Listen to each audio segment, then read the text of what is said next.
नमस्कार सभी प्यारे विद्यार्थियों को मैं कपिल चार स्वागत करता हूं आप सभी का आपके अपने परिवार टॉप तक पर। भाई वीडियो की इस श्रृंखला में आज आपके लिए मैं लेकर आया हूं सामाजिक और धार्मिक सुधार आंदोलन।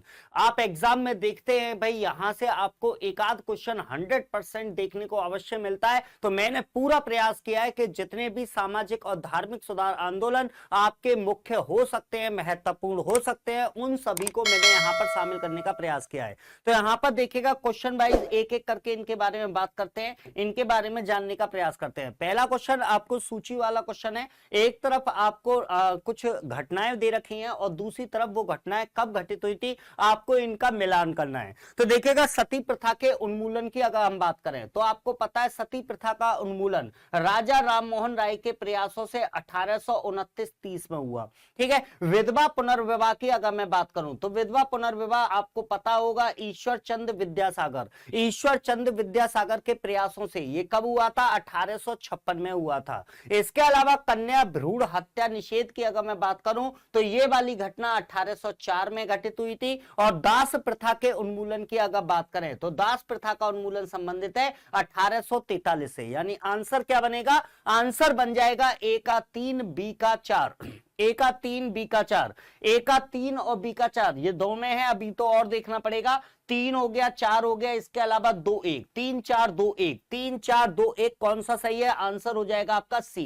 ठीक है भाई, किसी भी तरीके की कोई दिक्कत नहीं होनी चाहिए, समझ में आना चाहिए। अगला क्वेश्चन आपके सामने वर्ष 1907 में स्थापित इंडियन सोसाइटी, ठीक है, Indian society of oriental art द्वारा प्रदत्त छात्रवृत्ति के प्रथम प्राप्तकर्ता कौन थे। ठीक है। तो आपको एक चीज याद रखना है कि जब आपसे पूछा जाता है कि Indian society of oriental art के द्वारा सबसे पहले छात्रवृत्ति प्राप्त करने वाले व्यक्ति कौन थे, तो आपको याद रखना है नंदलाल बोस। ठीक है। नंदलाल बोस जो हैं इनको सबसे पहले छात्रवृत्ति प्रदान की थी आपके Indian society of oriental art के द्वारा। अब इस सोसाइटी के बारे में भी जान लेते हैं। तो आपको याद रखना है इस सोसाइटी की स्थापना किसके द्वारा की गई, अवनींद्र नाथ टैगोर के द्वारा।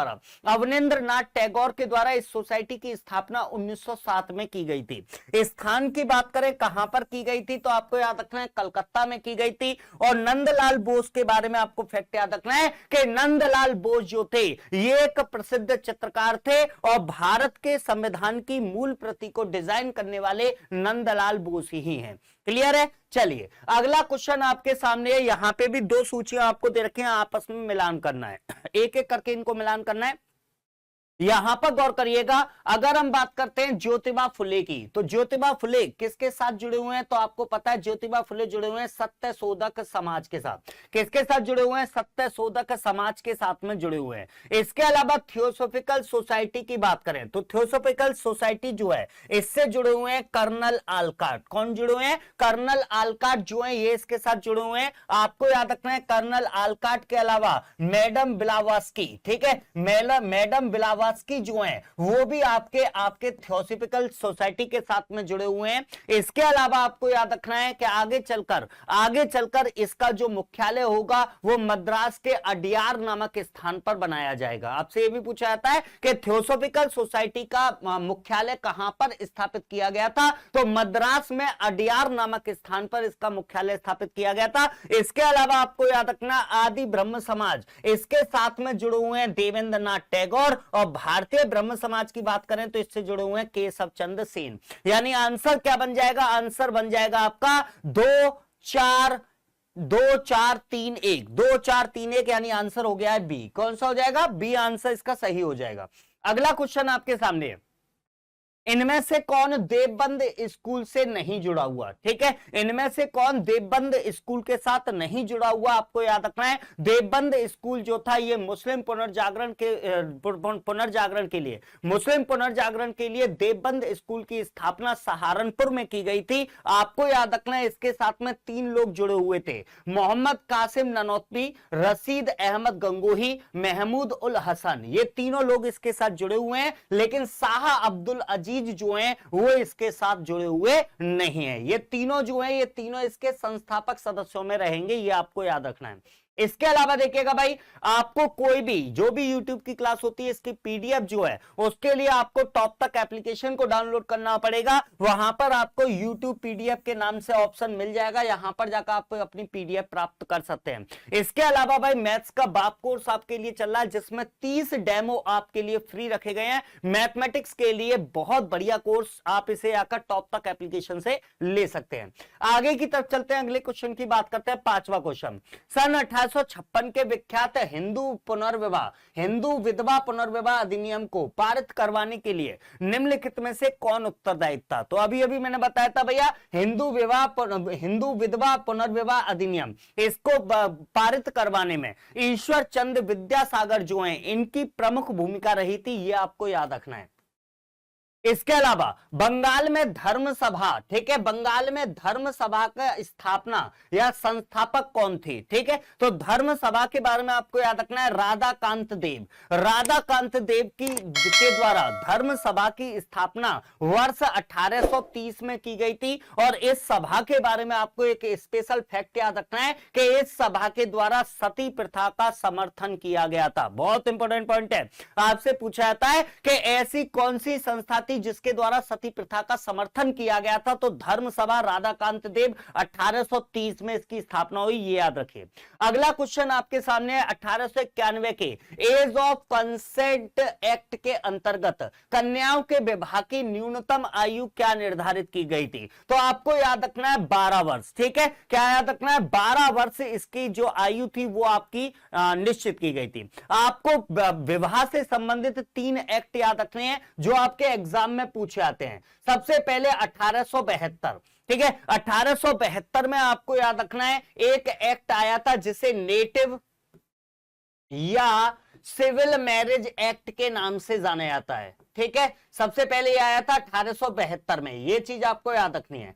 इसके बाद दूसरा एक्ट जो आया था वो था आपका 1891 का एज ऑफ कंसेंट एक्ट। और इसके अलावा आपको एक और एक्ट याद रखना है जो आपका शारदा एक्ट के नाम से आने जाता है। किस नाम से आने जाता है? शारदा एक्ट के नाम से आने जाता है, जिसको हम अभी आगे देखेंगे। क्लियर है? चलो अगला क्वेश्चन, महाराष्ट्र में प्रार्थना समाज की स्थापना की प्रेरणा किससे मिली थी? तो प्रार्थना समाज की स्थापना की प्रेरणा केशव चंद्र सेन के द्वारा। किसके द्वारा? केशव चंद्र सेन के द्वारा। कब स्थापित हुई थी? 1867 में स्थापित हुआ था प्रार्थना समाज। मोस्ट इंपोर्टेंट क्वेश्चन है, कई बार एग्जाम में पूछा जा चुका है। अगला क्वेश्चन आपके सामने है, पहली एशियाटिक सोसाइटी की स्थापना कब हुई? ठीक है, आपसे पूछा पहली एशियाटिक सोसाइटी की स्थापना हुई थी, स्थान आपसे पूछ रहा है, तो आपको याद रखना है स्थापना कहां पर हुई थी? कलकत्ता में हुई थी। इसके बारे में जान लीजिए, एशियाटिक सोसाइटी की स्थापना 1784 में हुई थी और किसके द्वारा की गई? तो सर विलियम जोन्स के द्वारा। 1784 में सर विलियम जोन्स के द्वारा एशियाटिक सोसाइटी की स्थापना की गई थी, यह आपको याद रखना है। अगला क्वेश्चन आपके सामने, 1929 का शारदा अधिनियम, यह भी विवाह से जुड़ा हुआ है। 1929 का जो शारदा अधिनियम था उसके द्वारा लड़कियों के विवाह की आयु क्या निर्धारित की गई? तो आपको याद रखना है लड़कियों के लिए जो आयु रखी गई थी वो थी आपकी 14 वर्ष। कितनी रखी गई थी? 14 वर्ष रखी गई थी। और अगर लड़कों की आयु की बात करें, लड़कों की आयु क्या रखी गई थी इसके द्वारा? तो 18 वर्ष लड़कों की आयु और लड़कियों की जो आयु थी ये आपकी कितनी रखी गई थी? तो आपको याद रखना है ये आपके 14 वर्ष रखी गई थी। ठीक है, इसके अलावा आपको याद रखना है कि शारदा अधिनियम जो है, ये शारदा अधिनियम बेसिकली डॉक्टर हरविलास शारदा जो आपके जुड़े हुए हैं राजस्थान के साथ। ठीक है, इनके प्रयासों के द्वारा, इनके प्रयासों के बाद ये एक्ट पारित हुआ था, तो इस वजह से इसको शारदा एक्ट भी कह दिया जाता है। और हरविलास शारदा कहां से जुड़े हुए हैं? तो आपको याद रखना है ये अजमेर से जुड़े हुए हैं, राजस्थान से जुड़े हुए हैं। क्लियर है सभी को? चलिए अगला क्वेश्चन आपके सामने, 19वीं सदी के भारतीय पुनर्जागरण में किसका अधिक योगदान था? तो आपको याद रखना है पश्चिमी शिक्षा। जैसे जैसे भारत में पश्चिमी शिक्षा बढ़ती जा रही थी वैसे वैसे भारत में पुनर्जागरण की जो प्रक्रिया थी वो तेजी के साथ में आगे बढ़ी थी, ये आपको याद रखना है। इसके अलावा बंगाल के मुस्लिम पुनर्जागरण के पिता, याद रखिएगा मुस्लिम पुनर्जागरण के पिता पूछ रहा है बंगाल में, आपको आंसर याद रखना है अब्दुल लतीफ जो है इन्हें मुस्लिम पुनर्जागरण का पिता कहा जाता है बंगाल में। और इनके द्वारा याद रखेगा 1863 में मोहम्मद लिटरेरी सोसाइटी की स्थापना भी की गई। क्या 1863 में मोहम्मद लिटरेरी सोसाइटी की स्थापना अब्दुल लतीफ के द्वारा की गई थी, जिन्हें आप मुस्लिम पुनर्जागरण का पिता कहते हैं बंगाल में। अगला क्वेश्चन आपके सामने है, ठीक है, इनमें से किसने रामकृष्ण मिशन की स्थापना 1896 में की? भैया पता ही है आपको, रामकृष्ण मिशन की स्थापना ये नरेंद्र नाथ दत्त के द्वारा की गई, जिन्हें आप स्वामी विवेकानंद के नाम से जानते हैं। किस नाम से जानते हो? स्वामी विवेकानंद के नाम से आप इन्हें जानते हो। इनके द्वारा रामकृष्ण मिशन की स्थापना की गई थी, ये आपको याद रखना है। वेदों की ओर लौटो या वेदों की ओर चलो, ये नारा किसके द्वारा दिया गया था? तो आपको पता है भाई, ये नारा देने वाले व्यक्ति जो हैं वो है आपके दयानंद सरस्वती। ठीक है, दयानंद सरस्वती जो है, जिनका मूल नाम मूल शंकर था, है ना, जिनका वास्तविक नाम क्या था? मूल शंकर। इनके द्वारा वेदों की ओर लौटो ये नारा दिया गया था, याद रखिएगा। अगला क्वेश्चन आपके सामने है, आर्य समाज की स्थापना कहां हुई थी? ठीक है, आर्य समाज की स्थापना किस स्थान पर हुई थी आपको ये बताना है। तो आपको याद रखना, आर्य समाज की स्थापना बंबई में की गई थी। कहां पर की गई थी? बंबई में इसकी स्थापना हुई थी। और आपको याद रखना है, स्थापना 1875 में हुई थी और इसका मुख्यालय लाहौर में स्थापित किया गया था 1877 में। लेकिन हमसे क्या पूछा जा रहा है? हमसे यह पूछा जा रहा है कि स्थापना जो थी वो स्थापना किस स्थान पर हुई थी? तो आपको याद रखना, बंबई में इसकी स्थापना की गई थी। अगला क्वेश्चन आपके सामने है, 1889 में अहमदिया आंदोलन का प्रारंभ किसके द्वारा किया गया? है ना, तो मिर्जा गुलाम अहमद। मिर्जा गुलाम अहमद का नाम आपको याद रखना है। मिर्जा गुलाम अहमद के द्वारा अहमदिया आंदोलन चलाया गया था। और आपको याद रखना है कहां पर चलाया गया था? तो पंजाब में। जगह का नाम है गुरदासपुर। ठीक है, गुरदासपुर नामक जगह पर आपके स्थान है छोटा सा, जिसका नाम है कादियान। कादियान नामक स्थान पर मिर्जा गुलाम अहमद के द्वारा अहमदिया आंदोलन चलाया गया था। और कादियान जिले जगह के नाम पर इसे कभी कभी कादियानी आंदोलन के नाम से भी जाना जाता है। क्या कहते हैं? कादियानी आंदोलन के नाम से भी जाना जाता है। अगला क्वेश्चन 1857 में, है ना, सॉरी 1897 में स्वामी विवेकानंद ने रामकृष्ण मठ की स्थापना कहां पर की थी? ठीक है, रामकृष्ण मठ की स्थापना कहां पर की थी ये आपसे पूछ रहा है। आपको याद रखना है बारानगर। ठीक है, बारानगर में आपके स्वामी विवेकानंद के द्वारा रामकृष्ण मठ की स्थापना की गई थी। बाद में आगे चलकर वेल्लूर कलकत्ता में स्थापित किया गया था। और उसके अलावा आपको याद रखना एक जगह और याद रखनी है, अल्मोड़ा के पास में मायावती नामक स्थान पर, वहां पर भी मठ स्थापित किया गया था। लेकिन सबसे पहले मठ जो स्थापित हुआ था वो कहां पर हुआ था? बारानगर में हुआ था। अगला क्वेश्चन, सत्यशोधक मंडल की स्थापना किसके द्वारा की गई? ज्योतिबा फुले का नाम याद रखेगा। 1873 में स्थापना हुई। और इनकी प्रसिद्ध पुस्तक का नाम क्या है? तो इनकी प्रसिद्ध पुस्तक का नाम है गुलामगिरी। कौन सी? गुलामगिरी इनकी प्रसिद्ध पुस्तक का नाम है। अगला क्वेश्चन आपके सामने है, किसका असली नाम मूल शंकर था? अभी अभी बता क्या आया था भाई? मूल शंकर असली नाम किसका था? आपको याद रखना है स्वामी दयानंद सरस्वती। स्वामी दयानंद सरस्वती जो है उनका असली नाम जो था वो क्या था? आपके मूल शंकर था। और स्वामी विवेकानंद की बात करें तो इनका मूल नाम क्या था? तो आपको पता ही है, नरेंद्र नाथ दत्त। इसके अलावा अगला क्वेश्चन, मानव के लिए एक धर्म एक जाति एक परमेश्वर का आह्वान श्री नारायण गुरु के द्वारा किया गया था। किसके द्वारा? श्री नारायण गुरु के द्वारा नारा दिया गया था। आपको याद रखना है, जाति मीमांसा नामक पुस्तक को लिखने वाले व्यक्ति, जाति मीमांसा नामक पुस्तक ये भी आपके श्री नारायण गुरु के द्वारा लिखी गई है। किसके द्वारा? श्री नारायण गुरु के द्वारा जाति मीमांसा पुस्तक को लिखा गया है। इसके अलावा आपको याद रखना है, लोकहितवादी के उपनाम से किसे जाना जाता है? तो गोपाल हरि देशमुख। कौन? गोपाल हरि देशमुख को उनके कार्यों के लिए लोकहितवादी की उपाधि भी दी जाती है। इसके अलावा आपको याद रखना है, ब्रह्म समाज का संस्थापक कौन थे? तो राजा राममोहन राय, है ना। राजा राममोहन राय के द्वारा 1828 में ब्रह्म सभा के नाम से आपकी स्थापना की गई थी, ब्रह्म समाज की। आगे चल के किस नाम से जाना गया? ये ब्रह्म समाज के नाम से जाना गया, लेकिन जिस समय पर स्थापना की गई थी 1828 में, उस समय पर इसे ब्रह्म सभा के नाम से जाना जाता था। राजा राममोहन राय के द्वारा इसकी स्थापना की गई।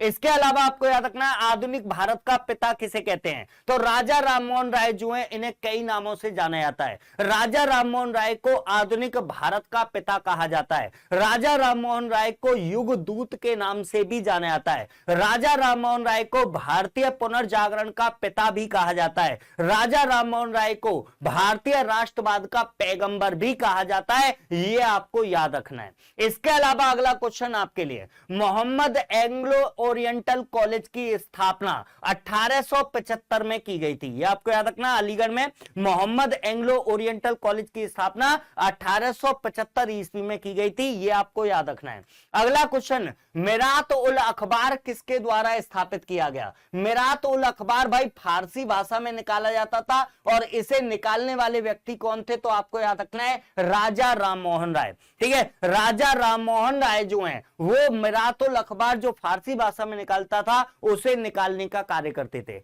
इसके अलावा भाई एक क्वेश्चन आपके लिए यहां पर मैं दे देता हूं, आपको मुझे राजा राममोहन राय की अन्य 2 कृतियां बतानी है। राजा राममोहन राय के द्वारा लिखित 2 अन्य पुस्तकों के नाम आपको मुझे कमेंट बॉक्स में बताना है। भाई जल्दी से बताइएगा कौन कौन से नाम हैं 2 पुस्तकों के जो राजा राममोहन राय के द्वारा, या पत्र के जो राजा राममोहन राय के द्वारा लिखे गए। आगे की तरफ, यंग बंगाल आंदोलन के पीछे प्रेरणा किसके द्वारा दी गई? तो हेनरी विवियन डेरिजियो। कलकत्ता में भाई यंग बंगाल आंदोलन को चलाने वाले व्यक्ति जो थे, उनका नाम था हेनरी विवियन डेरिजियो। ठीक है, इसके अलावा राममोहन राय को राजा की उपाधि किसके द्वारा दी गई थी? तो आपको याद रखना है, अकबर शाह द्वितीय के द्वारा। अकबर शाह द्वितीय के द्वारा राममोहन राय को राजा की उपाधि दी गई थी। और आपको यह भी याद रखना है कि अकबर शाह द्वितीय की पेंशन का केस लड़ने के लिए राजा राममोहन राय इंग्लैंड गए थे। यह भी आपको याद रखना है। इसके अलावा अगला क्वेश्चन, इनमें से किसके प्रयासों द्वारा मद्रास प्रेसिडेंसी में देवदासी प्रथा का उन्मूलन हुआ? तो आपको याद रखना है भाई, मद्रास प्रेसिडेंसी में मुत्तलक्ष्मी रेड्डी, कौन? मुत्तलक्ष्मी रेड्डी जो है, ये इनके प्रयासों के द्वारा देवदासी प्रथा को समाप्त करने में बहुत बड़ी भूमिका रही थी रेड्डी जी की। ठीक है, इसके अलावा कर्नल स्लीमैन ने किस प्रथा का उन्मूलन किया? तो कर्नल स्लीमैन के द्वारा ठगी प्रथा का अंत किया गया था। यह आपको याद रखना है। कर्नल स्लीमैन किसके साथ जुड़े हुए हैं? ठगी प्रथा के साथ में जुड़े हुए हैं। स्वामी दयानंद सरस्वती ने एक राजनीतिक विचार की शुरुआत की, है ना? तो आपको याद रखना है, स्वामी दयानंद सरस्वती के द्वारा सबसे पहले स्वराज की संकल्पना जो थी, वो स्वराज की संकल्पना दयानंद सरस्वती के द्वारा ही प्रदान की गई थी। अगले क्वेश्चन की तरफ यहां से चलते हैं। अगला क्वेश्चन है, जीव शिव है, इस सिद्धांत का प्रचलन किसके द्वारा किया गया? तो आपको याद रखना है, रामकृष्ण परमहंस। रामकृष्ण परमहंस जो हैं, उनके द्वारा ये नारा दिया गया था, जिसमें आपको कहा जाता है कि जीव शिव है। इसके अलावा अगला क्वेश्चन, जोनाथन डंकन ने 1791 में संस्कृत कॉलेज की स्थापना कहां पर की थी? तो आपको याद रखना है, वाराणसी। वाराणसी में 1791 ईस्वी में जोनाथन डंकन के द्वारा एक संस्कृत कॉलेज की स्थापना की गई थी, याद रखिएगा। अगला क्वेश्चन है, शारदा अधिनियम किससे संबंधित था? अब ये भी बता के आया, भारतीय विवाह व्यवस्था से संबंधित है। इसके अलावा एक क्वेश्चन यहां पर सूची वाला क्वेश्चन है, जल्दी से मिलान कर देते हैं। दयानंद सरस्वती, दयानंद सरस्वती जुड़े हुए हैं आर्य समाज के साथ। राममोहन राय जुड़े हुए हैं ब्रह्म समाज के साथ। खान अब्दुल गफ्फार खान जुड़े हैं खुदाई खिदमतकार के साथ। देवेंद्र नाथ टैगोर जुड़े हुए हैं तत्वबोधिनी सभा के साथ। आंसर क्या लगेगा? आंसर लग जाएगा 3-1-4-2, 3-1-4-2, 3-1-4-2, यानी आंसर हो गया है ए। ठीक है, दयानंद सरस्वती ब्रह्म समाज के साथ, सॉरी, दयानंद सरस्वती जो हैं वो आर्य समाज के साथ जुड़े हुए हैं। इसके अलावा राममोहन राय ब्रह्म समाज के साथ जुड़े हुए हैं। खान अब्दुल गफ्फार खान ये खुदाई खिदमतकार के साथ जुड़े हुए हैं। और देवेंद्र नाथ टैगोर जो हैं ये तत्वबोधिनी सभा के साथ जुड़े हुए हैं। ये थे आपके प्रमुख सामाजिक और धार्मिक सुधार आंदोलन जो आपके एग्जाम में पूछे जा सकते हैं। वीडियो अगर अच्छा लगा हो तो इसे लाइक और शेयर करना मत भूलिएगा, चैनल को सब्सक्राइब करना मत भूलिएगा। अगले वीडियो में नई इंफॉर्मेशन के साथ दोबारा आपसे मुलाकात करूंगा। तब तक के लिए जय हिंद, जय भारत।